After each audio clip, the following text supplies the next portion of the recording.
کارمندان شبکه برق تماس نگرفتین؟ گفتیم میاییم خب اومدیم زد کردیم نشید. هستند نفرانی که با سیستم حسابک برقی دخالت میکنند. بعد مجبور شدیم که اینجا را با سیبرو اشکال کردیم. ریاست اگنتی نظارت دولتی انرژتیکی در شهر دوشنبه طبق نقشه چرابینی‌ها برای تأمین استفاده ثمراناک نیروی برق و پیشگیری تلفات آن کارهای فهماندهی را در شهرک و محله‌های سرحالی پایتخت به راه مانده ماهیت استفاده درست نیروی برق را به ساکنان می‌فهمانند.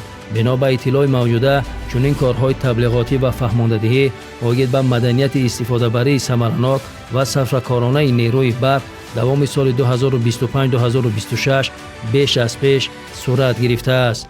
ضمن کارهای فهماندهی گفته شد که استفاده اسباب‌های فرسوده و تجهیزات قوه‌بری به سرتیفیکات می‌تواند سبب رسیدن ناقل‌ها و صدمه‌های جدی گردد. با نظرداشت این از طرف کارمندان ریاست اگنتی نظارت دولتی انرژتیکی شهر دوشنبه در منطقه معروف با بدناساس و بازار منطقه مذکور کارهای ترغیباتی جهت مدنیت صرفه نیروی برق، بلند برداشتن فرهنگ استفاده آن و فهماندن قاعده‌های استفاده درست نیروی برق برگزار گردید.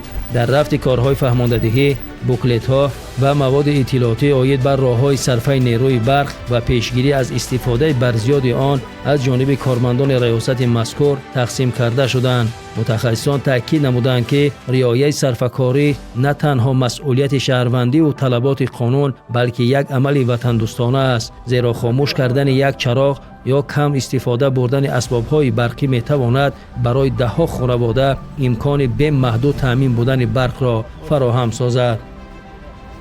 امروز ما اویدی ثمراناک و عاقلانه استفاده بردن قوه برق در یک قطار کارخانه و محله ها کارهای فهماندهی گذراندیم. در رفت کارهای فهماندهی و مردم اویدی طرز درست استفاده بردن قوه برق، یعنی که راه ندادن به حالت‌های دوزی قوه برق، راه ندادن به اسباب‌های برقی خودساز کارهای فهماندهی گذرانده شد. همزمان در رفت کارها بوکلت‌های اویدی ثمراناک و عاقلانه استفاده بردن قوه برق در بین مردم سپرده شد.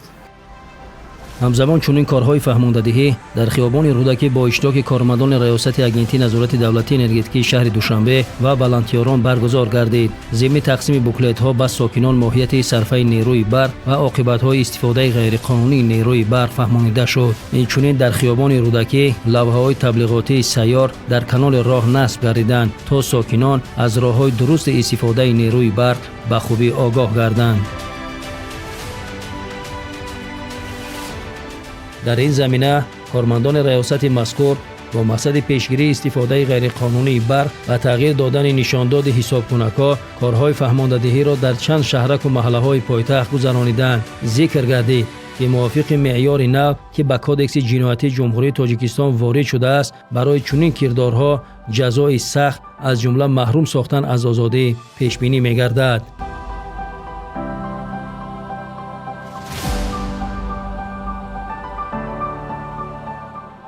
با وجود کارهای ترغیباتی و پیشگیری از دستکاری کردن حسابکنک‌های برقی، حالا هم در برخی موارد چنین حالت‌ها گاه سهواً و گاه دیده و دانسته به نظر می‌رسد. چنین یک حالت در ناحیه سینا آشکار گردید. ضمن سنجش معلوم گردید که مشتری برای برطرف سازی نقصان ناقل چنین کار را انجام داده است و ادعا می‌کند که پیش از کار به دست شدن به مسئولین برق ناحیه سینا مراجعت کردند، اما از طرف مسئولین برق ناحیه به مشکل آنها رسیدگی نکردند. اول پایان سوختن سر کرد، سویتمون مرگت کرد، اومدیم پایان‌ها را سخت کردیم، سوز شد. نکی دو سه روز پس با همه خیل حالت شد، همسایه اومدن گفتن که اینجا دود برآمده است. بعد اومده اینا را کشتنی شدیم که نمردن، چسبیدگی بود. شما در این حالت کارمندان شبکه برق تماس نگرفتین؟ یک روز زدیم نشید. بعد به سرشون رفتیم. کدام ناحیه؟ ناحیه سینا یک. اینا می پیش فراوان. زنگ زدیم نشید رفتیم به سرشون، زنگ میزنم تلفنشون میبردارن میمونم. و ما درآمدیم گفتیم که چی باید میکنین شما؟ برای که ما جا حالت داریم که مثلا چوچ سوخته است. او در کدام ناحیه؟ من تو فلان جو. انا آدرسمون رو گفتم میاییم. خب میرم اومدم زد کردم نشید. بعد مجبور شدم که اینجا را با سویرلو شکاف کردیم. نه نگاه کنیم دتای سامارز دارن که پلمباش استفاده اما نرسیدیم همیشه. دو طرف پلمبا زدگی. بعد سیمو را هوی کردم گرفتم اونجا دا کلینیک زدم موندم یوشم کلینیک دارم. کلینیکو را استعمال کردم و جوزا شاسی автомат 0 زده 100 آمپر جوی فازای یک فازای دا 100 آمپر автомат زدیم. سیمو داش آخر چون حالش کردگی نیست. دیدین که اول پایان سوخت بنا دیدین؟ بله بله. بعد بالا سوخته رفتم میخه بالا. کم خشتر میتونه. خیلی زدم بو پیش گفتی شما رو آگاه کرده بودن که اگر در حالتی هم که دسترسی کردن از طرف شبکه‌ای باز جریمه بشه و یگم چی پیش که وقتی که مراجعت کردیم یگم چی نگفتن که خودتون دسترسی ما میبینیم گفتن رفتم میگیم ما ماشین قطعی از همون روز اومدن دیگه نه نیست یگم اون ندیدم دیگه امروز کی زدم نه صبح سالما داریم رفته سکتور کردیم. در همین حال مسئولین ریاست اگنتی نظارت دولتی انرژتیکی شهر دوشنبه میگویند نوبسته از آن که در کدام حالت قرار داشتن حساب کنک مشتری حق ندارد که خودسرانه و به حضور کارمند برق آن را دستکاری کند، زیرا طبق قانون‌های عمل کننده دستکاری کردن حساب کنک، جای وصل‌کنی ناقل‌ها و استفاده راه‌های علاوگی دزدی برق در قانونگذاری کشور جنایت به حساب می‌رود و برای این عمل جوابگری جدی پیش بینی شده است. طبق مقررات کودکس جنایتی و حقوق ویرانکنی مأموری شخصی که برق را غیر قانونی استفاده میبرد جریمه کلان مأموری و حتی به جوابگری جنایتی کشیده می شود. از این رو هر یک شهروند باید داند که استفاده غیر قانونی نیروی برق نه تنها یک رفتار نادرست بلکه ساختارهای انرژتیکی را به مشکلات روبرو می سازد.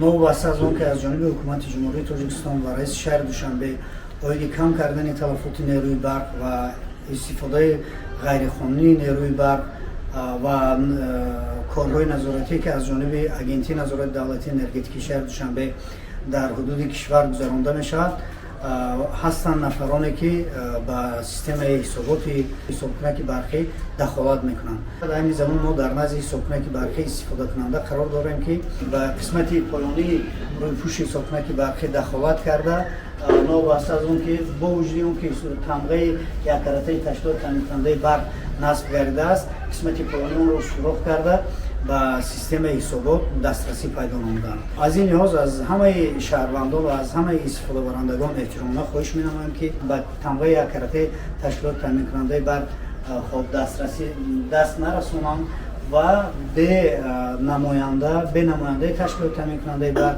به مراجعت رسمی با سیستم حسابات دخالت نکنند. دخالتی به واسطه از جانب استفاده کنندگان همچون قاعده ویرانکنی و قانونشکنی ارزیابی گردیده نسبت این گونه عملها چاره‌هایی که از جانب قانونگذاری جمهوری تاجیکستان پیش بینی گردیده است اندیشیده می‌شود.